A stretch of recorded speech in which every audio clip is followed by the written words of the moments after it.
ہندوستان کے ایک مایہ ناز خطیب حضرت مولانا سید مفتی محمد حذیفہ صاحب قاسمی، آپ صدر مفتی ہیں سراج العلوم بھیونڈی کے اور ناظم تنظیم ہے جمعیت العلماء مہاراشٹر کے، حضرت تشریف لا رہے ہیں۔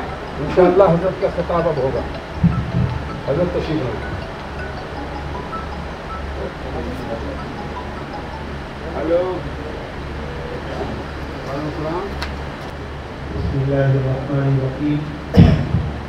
الحمد للہ رب العالمین، والصلاة والسلام على سید الانبیاء والمرسلین وعلى آلہ واصحابہ اجمعین۔ اما بعد فاعوذ باللہ من الشیطان الرجیم، بسم اللہ الرحمن الرحیم۔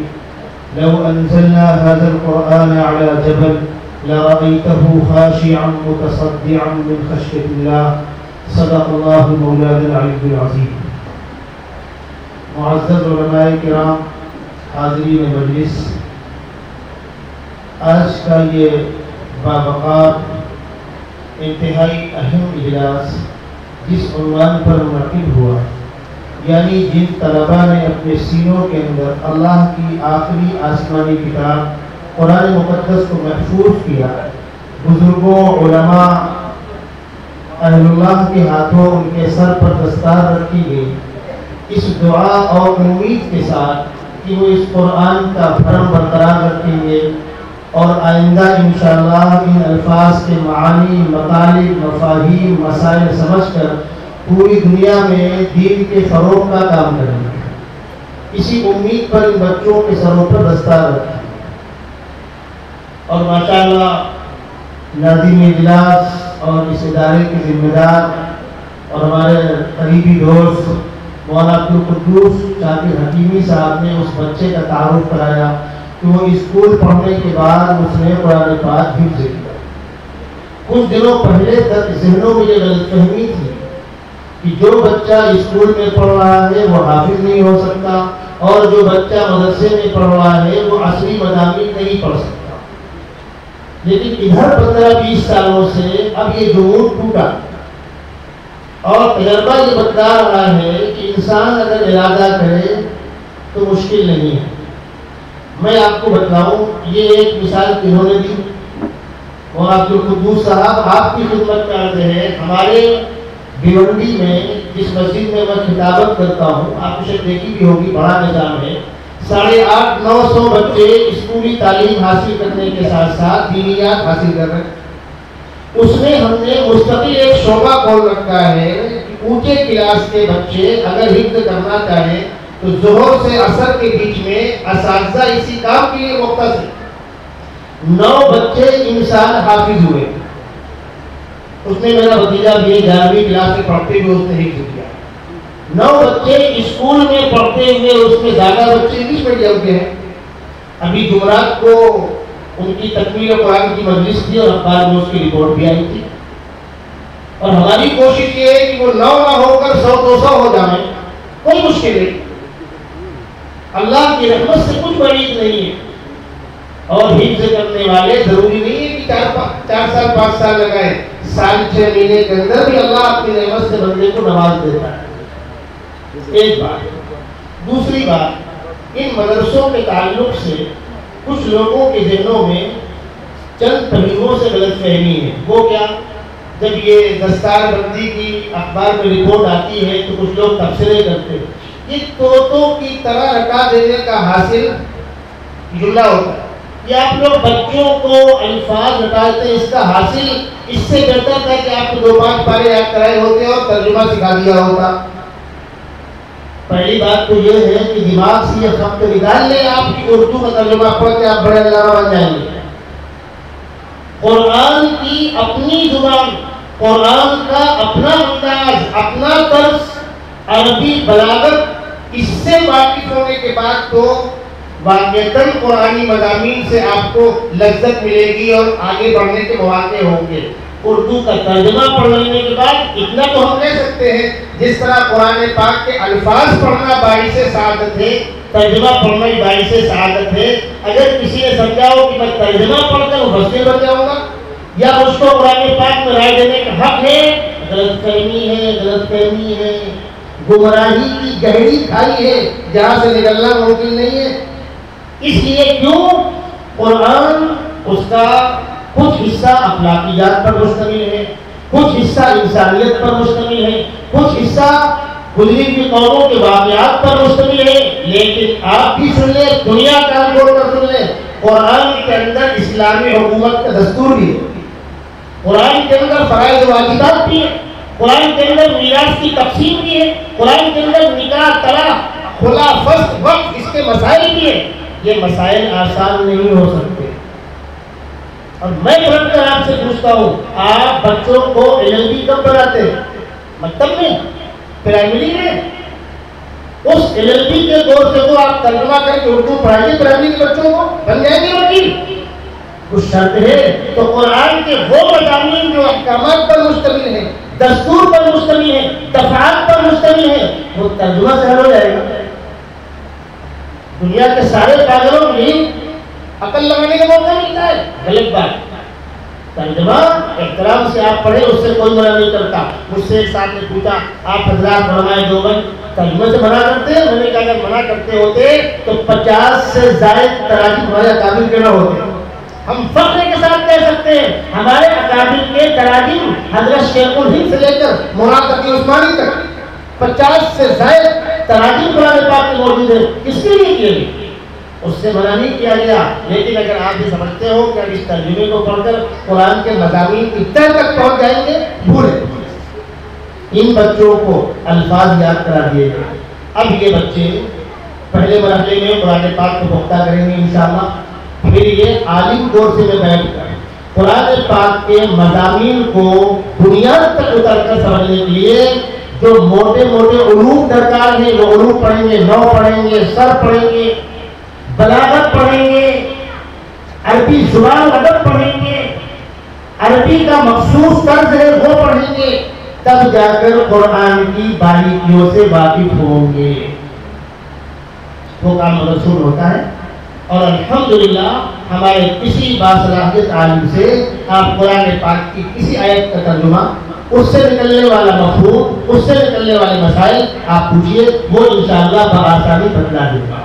یہ جو عام مزاج بنا ہوا ہے کہ مولانا سب کچھ تو اس پر موجود ہے، ضرورت کیا ہے علماء کی؟ یہ ایک وائرس تھا، فی الحال ٹھنڈا ہے، اس لیے کہ وائرس چھوڑنے والے خود ٹھنڈے ہیں، ورنہ یہ وائرس چل رہا تھا۔ میرے سامنے ایسے حالات ہے، میں ایک ڈاکٹر صاحب کے پاس ملنے گیا، مسلم ڈاکٹر تھے، تو ان کے پاس دوسرے ایک ڈاکٹر صاحب بیٹھے ہوئے تھے، وہی مسلمان تھے۔ انہوں نے تعارف کرایا، مفتی ظفر صاحب ہے، اچھا ماشاء اللہ سبحان اللہ الحمدللہ، ہاں میں نے آپ کا نام سنا ہے۔ پھر آہستہ سے کہتے تھے کہ مولانا اب تو مسائل ہر آدمی ڈائریکٹ نکال سکتا ہے قرآن و حدیث سے، نیٹ پہ ہر چیز موجود ہے۔ میں نے خاموشی اختیار کی، کہنے نہیں میں آپ کا احترام کرتا ہوں، آپ کو نہیں کہہ رہا ہوں آپ ماشاء اللہ باصلاحیت ہے، ایسا ہے ویسا ہے، لیکن یہ حقیقت ہے نا۔ میں نے پھر خاموشی اختیار کی، تو کہنے لگے کیا غلط ہے؟ میں نے کہا بالکل غلط ہے۔ کہنے کیسے غلط ہے؟ میں نے کہا مجھے افسوس اس بات کا ہے کہ آپ جیسا پڑھا لکھا آدمی اتنی بھوٹی بات کہہ رہا ہے۔ میرا مقصد کیا تھا؟ تھوڑی سی گرمی پیدا کروں، اس لیے کھجلی کا مرہم کھجا کر لگانے کے بعد برابر کام کرتا ہے۔ پہلے انہوں نے گرم کر دیا، کھل جانے دو، ایک مرتبہ کئی کھلنا ہو جانے دو، ایسا ویسے آپ نہیں لیں، ایسے ہی ہوتا ہے۔ آپ سمجھائیے مجھ کو، ہم پڑھے لکھے لوگ ہیں، کون سی بات ہم نہیں سمجھیں گے؟ ٹھیک ہے، آپ بھی پیشنٹ ڈاکٹر ہیں، یہ بھی پیشنٹ ڈاکٹر ہیں، باہر 15-25 مریض بیٹھے ہوئے ہیں، وہ آپ سے دوا لے کر جائیں گے۔ مریض نے اپنا حال بتلایا، آپ نے اس کا بلڈ پریشر چیک کیا، بخار چیک کیا، بلڈ میں کچھ ڈاؤٹ ہوا وہ چیک کرایا، پیٹ صاف ہے کہ نہیں، نیند آتی ہے کہ نہیں، الجھن تو نہیں ہے، اس کی عمر دیکھی، اس کو کسی دوا کا انفیکشن تو نہیں ہوتا ہے، ریئیکشن تو نہیں ہوتا ہے، وہ سب معلوم کر کے آپ نے اس کو دوا دی۔ کس چیز کی؟ سر درد کی۔ وہ لے کر گیا، کھایا، اس کو آرام ہو گیا۔ 2 دن کے بعد اس کے ہی پڑوس میں رات میں 12-1 بجے کسی کو سر میں درد ہوا، سر درد ہوا، دوا کھالو۔ مجھ کو ڈاکٹر نے سر درد کی دوا دی تھی، اس کا فیصلہ صحیح ہوگا غلط ہوگا؟ آپ بتائیں ڈاکٹر صاحب اب کیا کرے وہ؟ میں نے کہا اور اگلی بات کہوں، مریض میڈیکل اسٹور پر آ کر کہے کہ صاحب پیٹ درد کی مجھ کو دوا دے دیجیے، تو میڈیکل والے کو پتا ہے کون دوا پیٹ درد دیتی ہے۔ جو مریض ڈاکٹر کے پاس جائے بغیر، ڈاکٹر کی پرچی لیے بغیر میڈیکل اسٹور دوا لے کر کھائے گا، اس کا انجام کیا ہوگا؟ قبرستان۔ اس کی کڈنیاں فیل ہوں گی، ہارٹ اٹیک آئے گا، کہیں گے ہاں تو میں پھر میں سب کو نہیں رہوں گا۔ ہر دوا کا فارمولہ اس پر لکھا ہوا ہے اور تمام دوائیں میڈیکل اسٹور دستیاب ہیں، اور میڈیکل والے کو معلوم ہے کون دوا کس کام کے لیے ہے۔ آپ دوا ڈاکٹر سے لیں گے کہ میڈیکل اسٹور والے سے لیں گے؟ چلیے ڈاکٹر سے لیں گے۔ میں نے کہا ڈاکٹر کی کیا ضرورت ہے، سارے فارمولے اوپر ہیں، آپ کہہ رہے تو کیا؟ میں نے کہا آپ کو ایک ڈوز دیا ہے، انشاءاللہ درد ختم ہو جائے گا، آئندہ نہیں آؤ گے۔ آج مصیبت یہ ہے کہ قرآن کے الفاظ درست نہیں ہیں، سورۃ فاتحہ صحیح نہیں پڑھ سکتے، قرآن کی عربی عبارت نہیں پڑھ سکتے۔ مفسر اعظم ہے وہ شرم نہیں آتی ہے۔ جس مسلمان کو قرآن عربی تجوید کی رعایت کر کے صحیح پڑھنا آتا ہو، امامت تو چھوڑیے نماز پڑھنے کا ہے نہیں ہے، اس کی اپنی بڑی بھی نماز نہیں ہوگی، ان امت کی نماز کھا کرے گا وہ۔ قرآن عربی زبان میں ہے، اور عربی زبان حساس زبان ہے، عربی زبان بڑی زبان ہے، اتنے حروف نہ انگلش میں ہے، نہ ہندی میں ہے، نہ مراٹھی میں ہے، نہ سنسکرت میں ہے۔ مثال سمجھیے، عربی زبان میں جیم، زال، زا، زوا اور زو اتنے حروف ہیں، ذرا اس کا فرق آپ کریں انگلش میں۔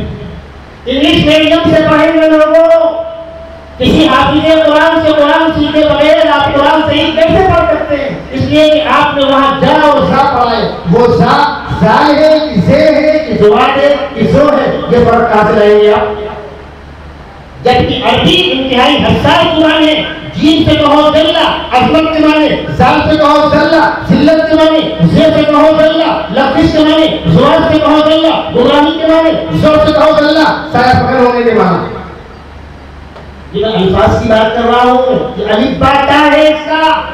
مفسرین ملت ذرا پارا نیچے رکھیے، مدارس کو کوسنے والوں، علماء کو کوسنے والوں، کان کھول کر سنو، دین صحیح طور پر ان مدارس میں سکھایا جا رہا ہے۔ فرق یہ ہے یہ سرکاروں سے گران نہیں ہے، یہ ہر کس و ناقص سے مدد نہیں لے رہے، اور امت کا مزاج یہ ہے چونکہ اس کورس کو سرکار نے روزگار سے نہیں جوڑا ہے، مادی وسائل پر انسانوں کی ہوڑ لگی ہوئی ہے، اس لیے اچھے گھرانے کے بچے عام طور پر نہیں آتے، اب الحمدللہ آنا شروع ہوا۔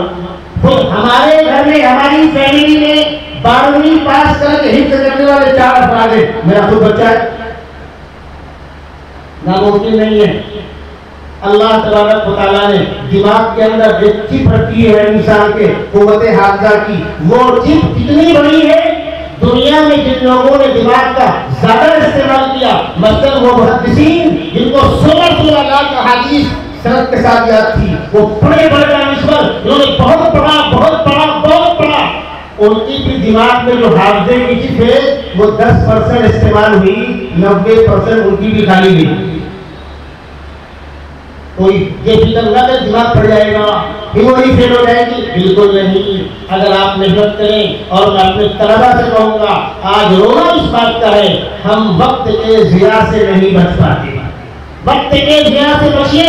3 گھنٹے 4 گھنٹے کلاس میں پڑھنے کے بعد جب چھٹی کا وقت ہو گیا، کھانا کھا کر ہم بیٹھے ہوئے گپے مار رہے ہیں، موبائل کھیل رہے ہیں، کہیں کھیل ہو رہا ہے، کون جیتا کون ہارا، کیوں جیتا کیوں ہارا، اس میں ہم مصروف ہیں۔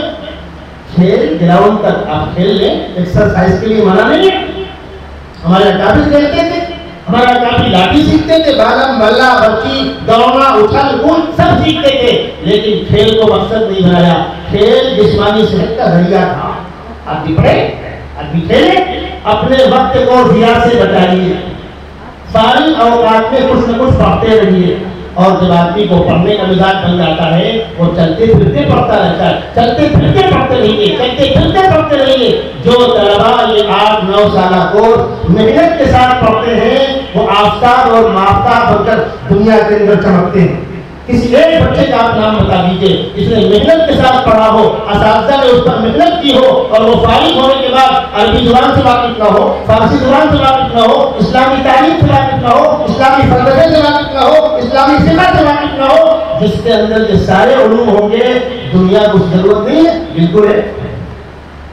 بمبئی شہر جو ہمارے ملک کا معاشی دل ہے، راجدھانی ہے، یہاں کی ہمہ ہمی، اس شہر کے اندر اداروں کو چلانا، بچوں کو سنبھالنا، ہمہ ہمی میں بچوں کو غلط ماحول سے بچا کر تعلیم دلانا، یقیناً یہ بہت بڑا کارنامہ ہے. اللہ تبارک و تعالیٰ اس ادارے کو بھی اور شہر میں چلنے والے تمام اداروں کو نگاہ بد سے محفوظ رکھے، غیروں کی سازشوں سے محفوظ رکھے. یہ مدارس کیا دے رہے ہیں بچوں کو؟ میری آخری بات، یہ بچوں کو کیا دے رہے ہیں؟ ایک فلسفہ ہے، اگر وہ سمجھ میں آ جائے تو مدارس کا مقام سمجھ میں آ جائے گا. ہم اور آپ دنیا میں آئے چند دنوں کے لیے، وقت پورا کریں گے چلے جائیں گے، ہمیشہ رہنے کے لیے کوئی نہیں آیا. جو بچہ ماں کے پیٹ سے پیدا ہوا اس کو ایک نہ ایک دن قبر کے منہ میں جانا ہے. جو مکان بنا اس کو گرنا ہے، جو پودا ہوگا اس کو سوکھنا ہے. اس دنیا میں باقی رہنے والی ذات صرف اللہ کی ہے. کل شیء ہالک الا وجہہ. یہ اتار چڑھاؤ ہر دن کے بعد رات، ہر رات کے بعد دن. دنیا میں پیشی بات میں ہر شے ہے الزام، ہر دن کے لیے رات ہے، ہر صبح کی ایک کام. لیکن جب آدمی اپنی موت کو یاد کرتا ہے، حدیث شریف میں آیا بندہ دو چیزوں پر نگاہ رکھے، پیدا کس چیز سے کیا گیا اور انجام کیا ہونے والا ہے. پیدا ہوا ہے اس گندے قطرے سے جس کے نکلنے پر غسل واجب ہو جاتا ہے، اور انجام قبر کے کیڑوں کی غذا. بس اس بیچ میں جو چاہو کر لو، اکڑ کر چلو، تنگ کر چلو. ہمارے خالق و مالک نے کہا میرے بندے ذرا غور تو کر، تیری بنیاد خلق من ماء دافق یخرج من بین الصلب والترائب انا خلقنا الانسان من نطفة امشاج نبتليه فجعلناه سميعا بصيرا. ہم نے انسان کو مخلوق نطفے سے پیدا کیا، آزمائش کے لیے دو راستے کھول دیے. انا ہدیناہ السبیل اما شاکرا واما کفورا. راستہ دکھا دیا، چاہے اطاعت گزار بن جائے چاہے باقی بندے نہیں گزار. تیری مرضی، اطاعت گزار بنے گا. انا اعتدنا ان الابرار یشربون من کأس کان مزاجها کافورا. نیک بندوں جنت کے اندر یہ ملے گا یہ ملے گا، اور نافرمانوں کو انا اعتدنا للکافرین سلاسل واغلالا وسعیرا. دونوں راستے کھول دیے گئے. اب اگر تمہیں یقین ہے دنیا 4 دن کی میں چھوٹ جائے، قبر میں جانے کے بعد دنیا کی ڈگریاں کام نہیں آئیں گی. یہ تعلیم گاہیں، یہ ڈگریاں، یہ عہدہ، یہ کاروبار، پیسہ اور طاقت یہ پیٹ پالنے کے دھندے ہیں. تب تک جب تک آنکھ بند نہیں کرتا. آنکھ بند ہونے کے بعد کچھ کام نہیں ہے. قبر میں رکھتے ہوئے گھر والوں نے نہلا کر دھلا کر کفن پہنا کر خوشبو لگا کر رو کر دھو کر محبت سے پیار سے 4 گز کے گلے میں رکھا، مٹی بانٹ کر چلے آئے. اس کے حوالے کیا. کوئی پوچھے اپنے باپ کو کس کے حوالے کر دیا ہے؟ اپنے بھائی کو کس کے حوالے کر دیا ہے؟ تم نے کیڑے مکوڑوں کھانے کے لیے چھوڑ دیا. اور کر بھی کیا سکتے ہیں؟ لاش کو کیا گھر میں رکھی ہے؟ یہاں سڑے گی. جب جسم سے روح الگ ہو گئی تو بچا کیا؟ مٹی. لاش سڑے گی، گلے گی، سب کا انجام وہی ہونے والا ہے. علاوہ شہداء کے اور علاوہ انبیاء کے عام آدمی کو وہی حال ہونے والا ہے.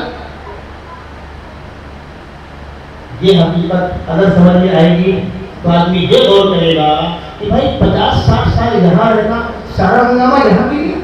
بچہ بھی 3 سال کا نہیں ہوا، بھیجو اس کو اسکول، باقی گول چھوڑا دو. فر انگلش بولے گا، اونچی ڈگری حاصل کرے گا، نوکری ملے گی، بنگلہ ہوگا، گاڑی ہوگی، پیسہ ہوگا، جو خواب دیکھا سب صحیح. جبکہ ہوگا کہ نہیں ہوگا کس کو معلوم. چلیے ہم نے مانا آپ کے بچے نے اعلیٰ ڈگری حاصل کی، نوکری مل گئی، دنیا کے وسائل مل گئے، آسائشیں مل گئی، لیکن خدا کی معرفت نہیں ملی. اس کو موت نہیں آئے گی، آئے گی. پھر کیا بنے گا؟ کیا بنے گا اس کا اور کیا بنے گا آپ کا؟ آپ کی ذمہ داری ہے اپنے بچوں کو دینی تعلیم سے آراستہ کیجیے. کلکم راع و کلکم مسئول عن رعیتہ. تم باپ ہو، باپ ہونے کی حیثیت سے آپ جواتے ہیں. جہاں 150 سال لینا اس کے لیے سارا ہونا، سارے سفر میں. اور جس تعلیم کو اس لیے حاصل کر رہے ہیں تاکہ ہمیشہ ہمیشہ آخرت کامیاب ہو جائے، اس کے لیے کوئی فکر نہیں. جہاں کی کامیابی حقیقی کامیابی، جہاں کی ناکامی حقیقی ناکامی، اس کے لیے کوئی پرسانی حل نہیں ہے. مدرسوں کو بند کر دو، مدرسوں کو اسکول بنا دو، اسکول میں چیکنگ کر دو، تعلیم جو کر دو، ہر مسلمان کو دینی علم حاصل کرنا اتنی مقدار میں جس سے فرائض و واجبات پر عمل کر سکے، حرام و ناجائز سے بچ سکے، اللہ رسول کا مقام پہچان سکے، جس کا نام علم العقائد ہے۔ ہر مسلمان پر فردن فرض ہے۔ اسے علماء کا کام نہیں ہے، عالم بننا، مفتی بننا، محقق بننا علماء کا کام ہے، لیکن ہر بالغ مسلمان مرد و عورت فرائض و واجبات پر عمل کرنا آپ کی تنہا الگ الگ ذمہ داری ہے۔ مثلا آپ کو نماز پڑھنی ہے جی، تو نماز کے اوقات سے واقف کون ہوگا؟ قبلہ رخ سے واقف کون ہوگا؟ ہم دیکھتے ہیں ٹرین میں ماشاءاللہ نمازوں کا اہتمام کرنے والے جس سائڈ انگلی سی بیت اللہ اکبر، بھائی قبلہ رخ نہیں، وہ سفر میں چلتا ہے، ارے بھائی نہیں ہوگی، ہم کو سب معلوم ہے، ہم بھی شامل پڑھ رہے ہیں، کیا کریں گے آپ؟ جان بوجھ کر قبلہ رخ آپ گھما دیا، بدل دیا، نماز تو نہیں ہوگی۔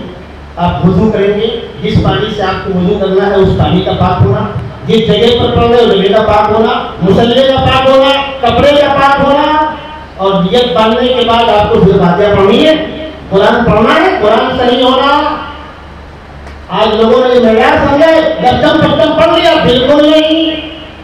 آپ مجھ پر ڈپینڈ نہ ہو، میرا سوال نوٹ کر لیں، ایک آدمی نے قرآن جان بوجھ کر صحیح نہیں کیا، شین اور سین کا فرق نہیں آتا، کاف اور قاف کا فرق نہیں آتا، جیم زال زیر زرات کا فرق نہیں آتا، اور ایسا ہی قرآن پڑھنا ہے اور خیر سے بھلے کاموں میں لگا ہوا ہے، پوری زندگی دین میں لگی ہوئی ہے، سب سے اوپر نماز پڑھ رہے ہیں، قرآن صحیح نہیں ہے، پڑھی بھی ایک نماز نہیں ہوگی۔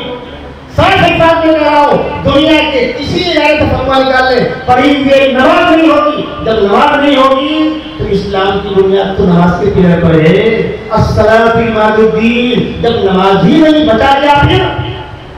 اس لیے ہر مسلمان کی ذمہ داری ہے نماز کے مسائل سے واقف ہو، فرائض کتنے ہیں وہ معلوم ہو، واجبات کتنے ہیں وہ معلوم ہو، اور نماز کے اندر قرآن پڑھنا ہے اس کی صحت شرم آتی ہو۔ بتائیے مدرسے میں حافظ صاحب کو اپنے گھر بلا لیجیے، تنہا پڑھنے میں بہت محسوس ہوتا ہے، 4 لوگ مل کر گروپ بنا لیجیے، روز موقع نہیں، ہفتے میں 1 دن پڑھیے، 15 دن میں 1 مرتبہ پڑھیے، لیکن مسلمانوں کام کو سن لیجیے، کوئی کہے نہ کہے، میں چیلنج کر کے کہہ رہا ہوں، اگر قرآن صحیح پڑھنے کی کوشش نہیں کی گئی اور قرآن غلط پڑھتے رہے، پڑھی ہوئی نمازیں نہیں ہوگی۔ پانی کا مسئلہ ہر گھر میں، دو پٹیوں میں ڈرم کے اندر پانی رکھا ہوا ہے، کپڑے کچھ پاک کچھ ناپاک، گھر کا مسئلہ ہے، عورتیں دھونے بیٹھی، ڈبہ ڈالا، گرایا، کپڑے کو 10 مرتبہ پٹکا، صابن لگایا، پھر ڈبہ ڈالا، پھر نکالا، پھر ڈالا، پھر نکالا۔ علماء کرام بیٹھے ہوئے، آپ پوچھ سکتے ہیں کہ ڈرم کے اندر جو پانی ہے یہ مائع قلیل ہے، یہ باہر کی ناپاکی اس کو ناپاک کر دے گا، یہ پانی ناپاک ہو گیا۔ اب اس پانی سے دھلے ہوئے کپڑے ناپاک، اس پہ آپ صابن لگا دیں، پلوبال کر دیں، میل کر دیں، چمکیلا کر دیں، پریس کر کے مردوں کو دے دیں، پڑھی ہوئی نمازیں نہیں ہوں گی۔ اور اگر یہ حرکت امام صاحب کے گھر میں ہوئی تو پوری امت کی حیض پانی میں گئی۔ یہ وہ مسائل، خدا کا مقام، پیغمبر کا مقام، مرنے کے بعد کیا ہوگا وہ تقدیر، اللہ کا فیصلہ، اللہ کا اختیار، اللہ کی قدرت، اس کا تعلق عقائد سے ہے۔ مسلمانوں کو کچھ نہیں پڑھیے، یہ تو ہم سنتے تھے کہ مولوی صاحب مسائل ہمارا کیا لینا دینا، ہم برداشت کرتے تھے، کان کھول کر سن لو، اگر کسی نے کہا کہ عقائد سے ہمارا کیا لینا دینا، اسی وقت ایمان سے باہر ہو جائے گا۔ مسائل کے اندر ہم برداشت کر لیتے ہیں، مولوی صاحب سود سے ہمارا کیا لینا دینا، آپ کا کاروبار سودیدہ ہوگا، زنا سے ہمارا کیا لینا دینا، آپ نے زنا کیا ہوگا، جھوٹ سے ہمارا کیا لینا دینا، جھوٹ نہ بولے ہوں گے، ممکن ہے، لیکن اگر کسی نے کہا مولوی صاحب عقائد سے ہمارا کیا لینا دینا، جیسے آج کل تحفظ نبوت، فتنہ محدریت، فتنہ شکیلیت، بڑی مقدار میں نظام بنا ہوا ہے۔ اگر مسجدوں کے اندر اس موضوع پر بیان کرنے کے لیے کہا جائے، میرے ہمارا کوئی منصوبہ نہیں کرنا، الفاظ نوٹ کر لیجیے میرے، جس کو بڑا سمجھتے ہو ان سے پوچھ لیجیے، اس موضوع پر دینی معلومات دینے سے روکنے پر آپ کا نظام کیا ہوگا؟ اس کا نام ہے عقائد۔ یہ چیزیں علماء کرام سے ملیں گی، یہ چیزیں مدرسوں سے ملیں گی، یہ اسلام کے قلعے، انہیں ہندوستان کے مسلمانوں کے چہروں پر داڑیاں، سروں پر ٹوپیاں، ایمانی حمیت، ایمانی غیرت، یہ انہی سوتوں سے پانی ملا ہے. ملت کے کسی بھی طبقے کا کوئی بھی بڑا ہو وہ انہی منصوب سے پڑھ کر باہر نکلا ہے. ملت کی ذمہ داری ہے کہ علماء کو ان کے مقام پر رکھیں. ٹھیک ہے, مجھ سے نہیں پڑھتی, ان سے نہیں پڑھتی, ان سے نہیں پڑھتی, ملک میں کوئی تو ایسا ہوگا جس کے اوپر آپ کو اعتماد ہوگا, جس سے اعتماد ہو فون پر رابطہ رکھیں, چل کر جائیں, ان کی صحبت میں بیٹھیں, مجلس میں بیٹھیں, اپنے معاملات رکھ کر مشورہ کریں, ان کی رعایات پر عمل کریں, ان کو اپنے یہاں بلائیں, چل کر ان کے یہاں جائیں. امت علماء سے بے نیاز نہ کرتی, نہ آگے نہ یہاں نہ وہاں. امت کو علماء کے ساتھ اپنانا ہوگا, امت کو دین کے راستے پر چلنا ہے تو نیک لوگوں کا ساتھ اپنانا ہوگا. یا ایھا الذین آمنوا اتقوا اللہ وکونوا مع الصادقین, سچے اچھے لوگوں کا سنگت اپنانا ہوگا. اللہ تبارک و تعالیٰ اس ادارے کو دن دوری رات چوگنی ترقیات سے ہمکنار کرے. ذمہ داران نے کوشش کی, میں قریب میں آ کر ٹرافک میں پھنسا, پانی برس رہا تھا, ایک گاڑیاں بڑی گاڑیاں بھی ہوئی تھی, آنے میں کچھ تاخیر ہوئی.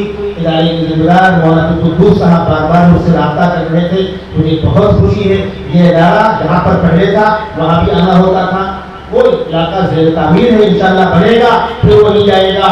یہ آپ حضرات جو محنت کر رہے ہیں بچوں پر اور جو اساتذہ بچوں کو پڑھا رہے ہیں, تنخواہ کے نام پر کو دے کوئی کیا دے گا؟ اصل تو ان کا اجر اللہ کے ہاں محفوظ ہے.